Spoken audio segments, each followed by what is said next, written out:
What is up guys, Wraec is here with a new video, and today I want to talk about the hero preview for Oscar. Usually I don't really make videos about those hero previews anymore, but for this one I want to make an exception. First of all, some people have already asked me via PM whether or not I'm going to use my SSS core for him, and this got me thinking, is this likely that I'm going to do it?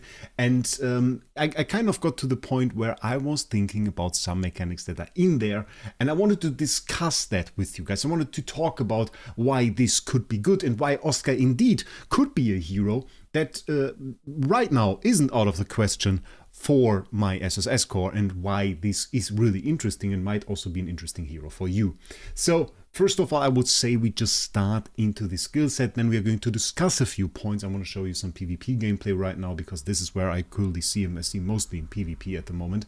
And then we are going to check out whether or not this could be interesting.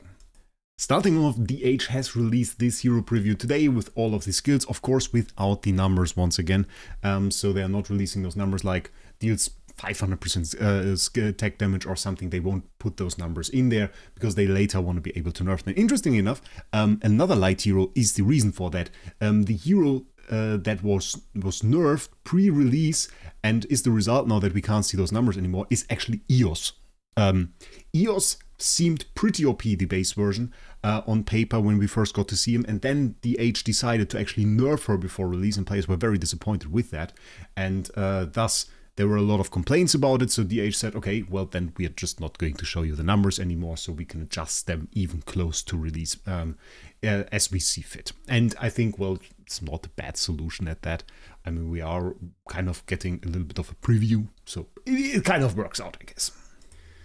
Alongside this this preview here, however, and we can scroll down a little to see the rest of it, DH has also released a little bit of a text, and usually this includes like the skills, recommended lineup, and also the hero's features. And I kind of want to read that out because it gives us an idea of what their idea of Oscar is, and I think this is pretty much going to also apply to the Transcendence hero for the biggest part. I doubt they are going to do like a complete switch around from the role of the hero here. We have to see about that. Hero Features says Oscar is the ultimate counter to high burst active heavy lineups.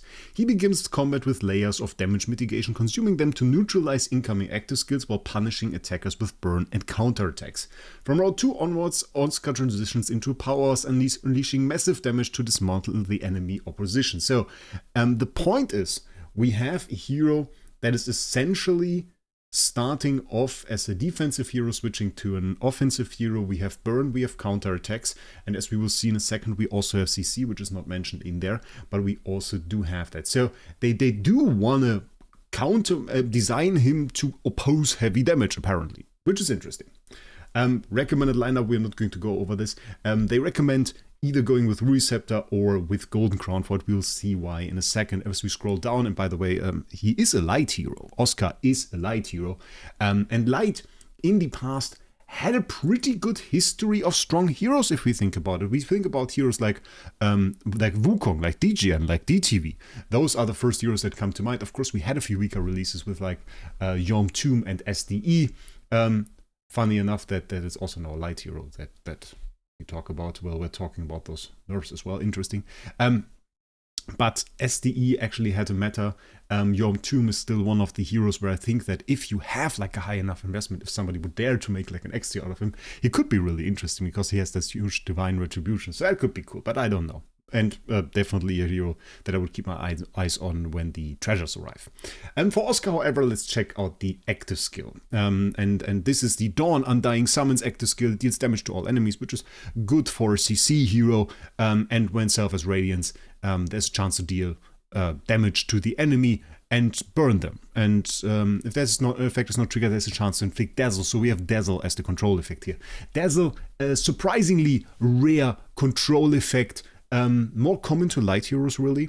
SDE had it, was never really able to apply it, which I kind of hated, because I think if SDE was able to apply her Dazzle well, we would have seen, or maybe would have seen, a meta with her, because Dazzle is a very, very interesting effect. If we kind of take a jump into PvP gameplay quickly, then I can explain to you why. So basically we need an enemy. We can fight Anarchy here, for example. He has a fairly strong team with great heroes, and one hero particularly, well, two heroes we can even say, that I kind of saw as like super strong, and I hate them now.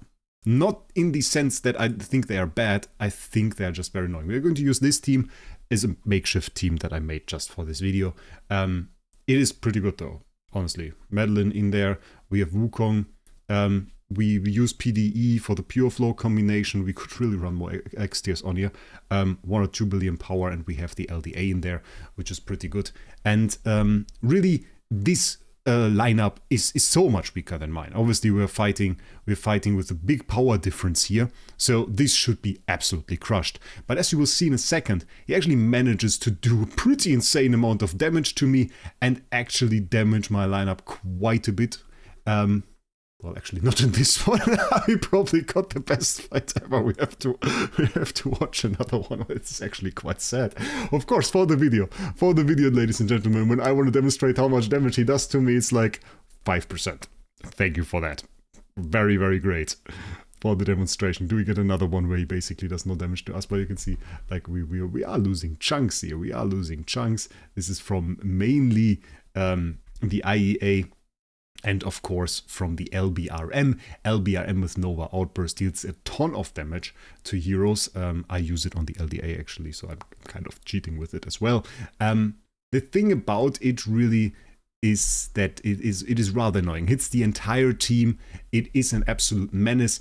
And there's basically no counter to it really. The only real counter would be Shapeshift. They are very careful with introducing that to our team. Our entire team just basically vanished from a lot of on-desk skills, and we are left with basically the IHP. This is probably the worst outcome that I've ever seen. It's also a super long fight.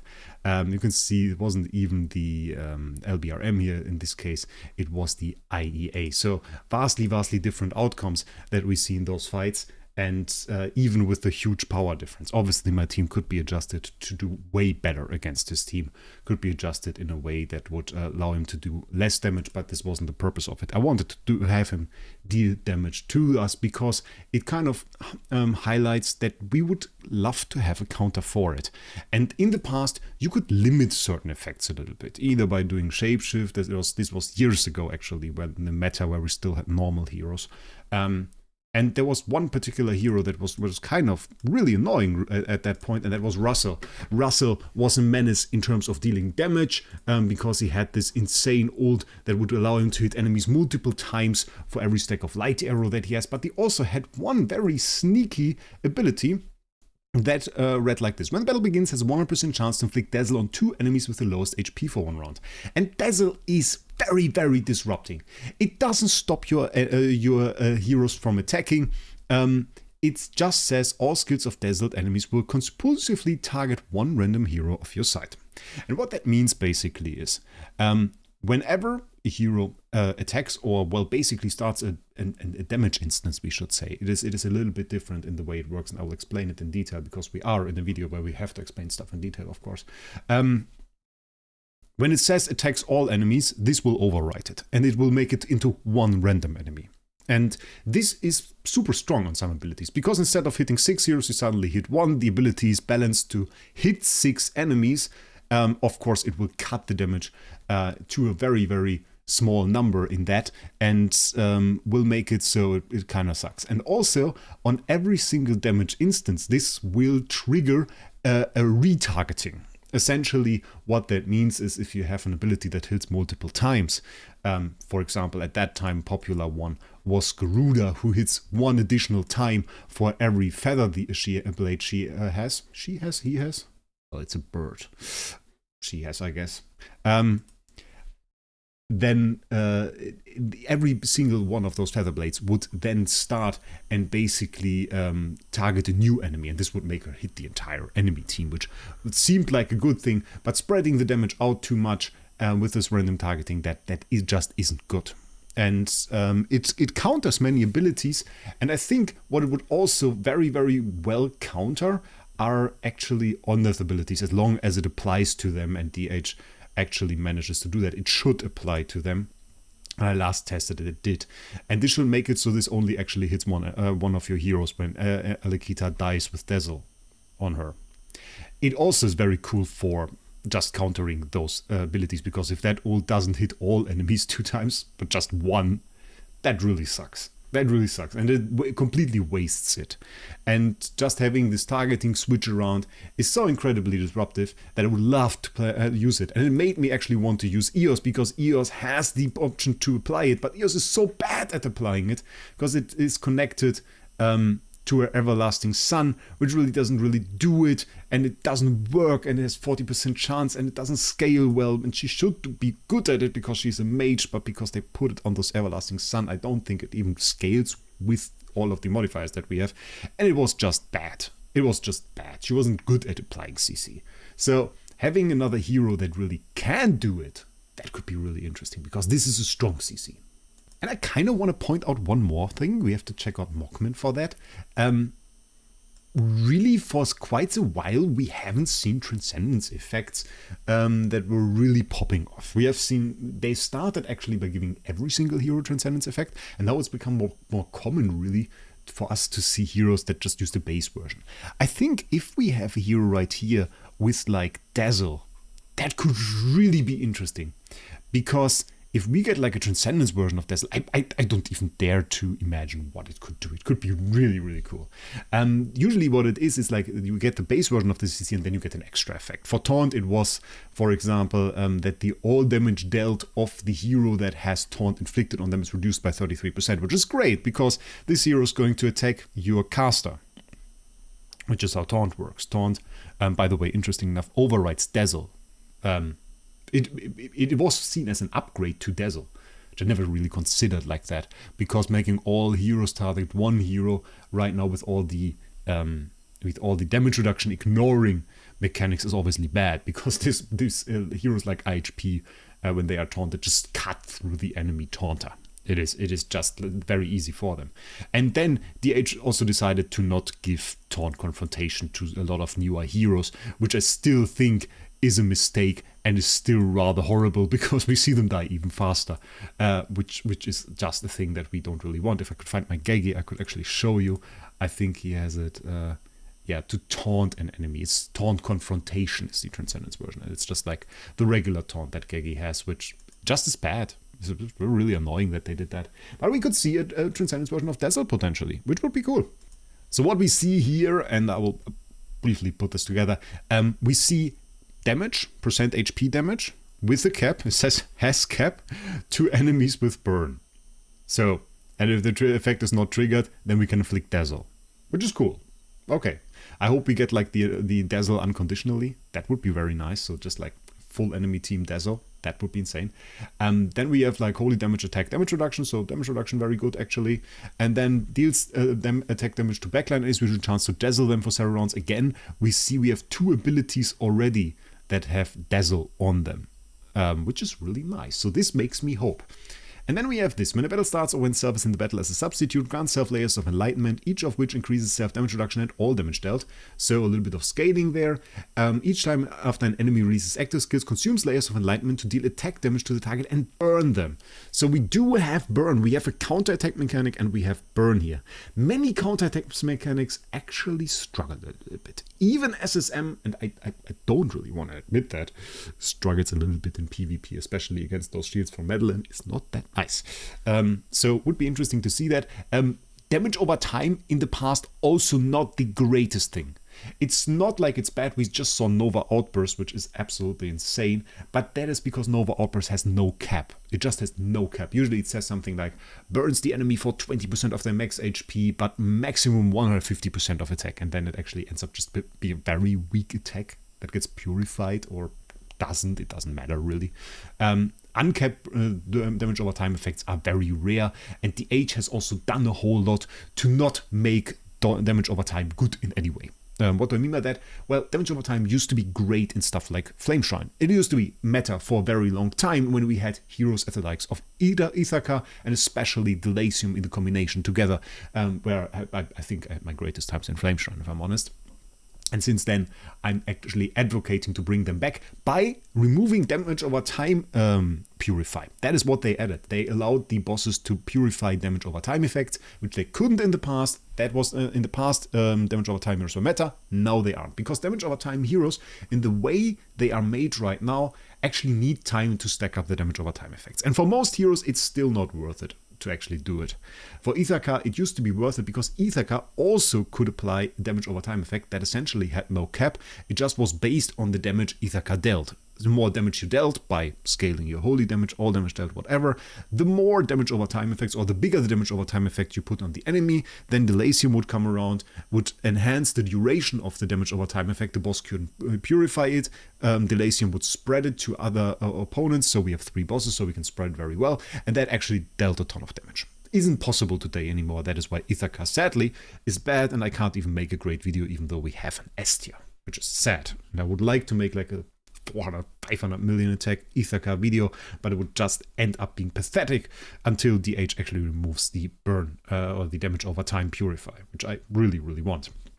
So we'll have to see what kind of burn we get. I guess we will get a pretty weak burn. I'm not confident when they start with like normal damage over time effects that it will be any good. If they will actually give us like a skill effect type damage over time effect, well, we might look at some damage. Maybe, but the counter attack, I guess something like this will be there. Clears all enlightenment, grants radiance. As I said, enlightenment is actually applied whenever an enemy releases active skills, so that is their way of countering active skills. And then radiance, and they said radiance is a control effect. Self CC? I'm not sure. Increases the owner's holy damage when the owner releases basic attacks or active skills, reduces the target's precision for several rounds with the chance to burn the target, dealing damage for several rounds. That sounds more like a skill effect, not a control effect. I doubt that is a control effect. But we get the holy damage here, and then actually a debuff for the enemy, which is cool, and again burn. So a very heavy burn theme, very heavy Dazzle theme, with a little bit of like a mechanic. Actually not too punishing. I'm not too sure this hero, as it stands right there, actually fulfills their role of being like the ultimate counter to high burst active heavy lineups. I'd have kind of expected something in a more active way, a more active counter. If you wanted to design a hero like this, I would have expected like drains the energy of the first 3 heroes that try to do an active skill. Something like this. Just taking the active skill, I don't know. But of course the idea is the enemy does active skill, he scales every single time. So that is pretty cool. And then of course we have Dazzle. If he's fast, able to just dazzle the entire enemy team on turn 1, that could be insane. I doubt the normal version is going to be that cool. So why is this interesting to me? I mean, we already talked about the aspect that I think it would be interesting to introduce Dazzle once again to the endgame PvP fights. And I kind of stand by that. I think having a hero like this that is able to just dazzle the enemy, and maybe if he could then also deal a ton of damage, we would kind of have like a very, very interesting CC hero at that. With some scaling in there, well, I could see that. For me, the breaking points on this are really, is he going to be reliable in inflicting the dazzle on the enemy? And, well, of course, I mean, just applying the Dazzle probably wouldn't be enough. So I would have to do a little bit more. Probably also deal a ton of damage. I think if they just go ahead and make him like, well, he's applying some damage over time heroes. Basically, none of the damage over time heroes we have right now are really good. The support hero damage over times don't really matter.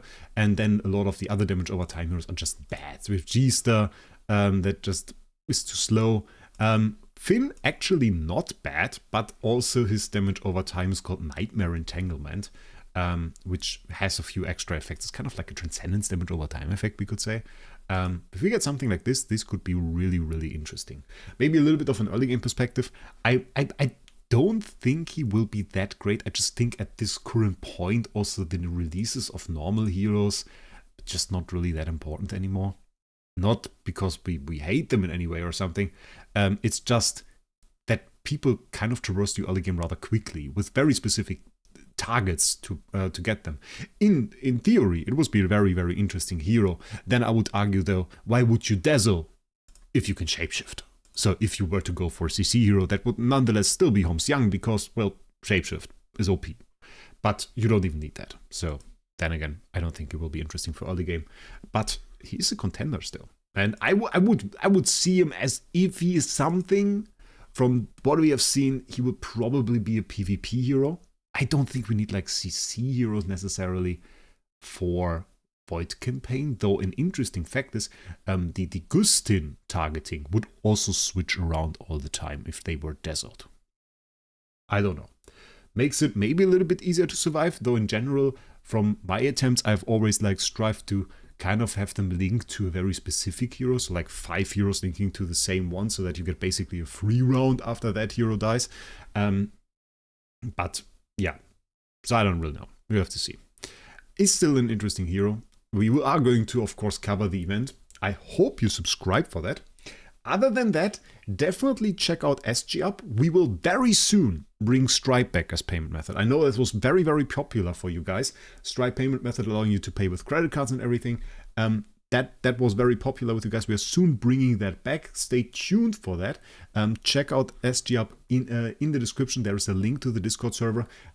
Again, 100 USD will get you 10k starry gems there, in contrast to the 2,500 that you would get in-game. So big difference, definitely worth checking out, and always helps me, of course, make those videos. Then for the end, there is one last thing that we just quickly have to do, and that is destroy Tiamo. I tried to explain to him why many people now remove tenants, and it kind of went over his head. I don't know. The thing is, maybe I can explain that right here. People actually remove tenants, and I had to do that too for a while, because my bloody heroes got too quick. If you put an Aspen in a house, you get 53 speed. So a lot of people end up removing them to actually keep their speed order, which is the discussion, because the tenant is now worth less than the soul power. But enough of that. Enough of that. I hope you enjoyed the video. Hit that subscribe button, and we'll see us in the next one.